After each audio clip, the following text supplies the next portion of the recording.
How to tie a drop shot rig. Alright, this is a 10-pound Seaguar Brazex. I use tungsten weights. This is a Woo 3/8 ounce tungsten weight. Alright, and I'm just using this hook as an example for the guys that don't use spin shot hooks. Most of the time, if I'm drop shotting, I will use either the VMC short shank spin shot hook, alright, or I will use the spin shot wide gap hook. Okay, and when you're tying spin shot hooks, it's a whole lot different than tying just a regular hook, like I'm going to show you. Alright, now this is your hook. Not really for drop shotting, but you get the gist of it.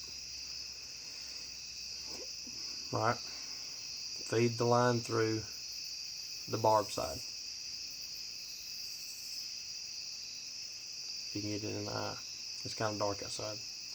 Alright, now you've got your line, blah, blah, blah, blah. Okay. Normally, to tie the drop shot rig, I will tie a Palomar knot. Okay, so feed it back through. And if you need to know how to tie the Palomar knot, go on our channel, and we have a tutorial video on how to tie it. Okay. So I'm not going to go through a whole bunch of instructions on tying that knot. I will say that when you tie this knot for a drop shot rig, you want your tag end to be very long. That way you have plenty, say you want the weight to be 10 inches from the hook, say you want it to be 5 inches, or 6 foot. I mean, some people like their drop shot rigs really wide or long, so just whatever you prefer.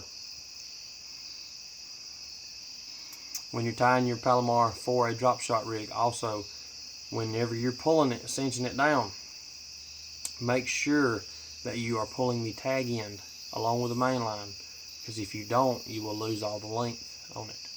Alright, this is the normal length that I usually leave them. I'd say that's probably 8 or 9 inches. I really don't know. I don't measure them. Okay, here's where a lot of people mess up. You've got your knot tied, and a lot of people think, well, all I've got to do is tie my weight on the end of my tag end. It's not what you do. Okay, take your Palomar knot, you tie it. Alright, you've got your hook, and leave it setting up like this where the barb's up. Take your tag end, put it back through the eye. Okay, and then pull it through. Alright, now you've got your tag end below the hook. Alright, that ensures that when you put your weight on there, and when it's setting in the water, let me just go ahead and put my weight on there so I can show you. Alright, and when you put one of these weights on here, it's got this little fancy hook thing. I don't know what it's called. Most of the time, what I will do is I will just tie an old-fashioned overhand knot at the end of my tag line. Alright. Just one overhand knot will be fine. Okay, there it is. I doubt you can see that. Just tie an overhand knot, maybe a 1/4 inch from the end of your tag line. That way you don't lose much length. Put the tag in through that little keeper. Alright, pull your knot back to it and pull it up on there.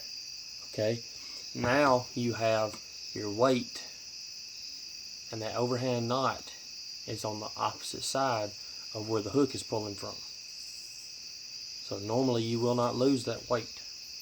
Now, when you stick your tag in back through the top of that hook, that ensures that when it's sitting in the water, it's sitting upright like that. Okay? If you do not put that tag in back through the hook, it will set like this most of the time, or set sideways. You have to put your tag in back through on the regular hook. Alright? There's your drop shot rig. Like I said, this is just an example hook. I don't use single hooks anymore. I use spin shot hooks. They're a lot easier to use, and I'll be doing a video with those spin shot hooks next. But that is a drop shot rig, and that's how you tie it. Please leave comments if you want us to do a little different video. Just let us know. We'll look into it. And like, share, and subscribe.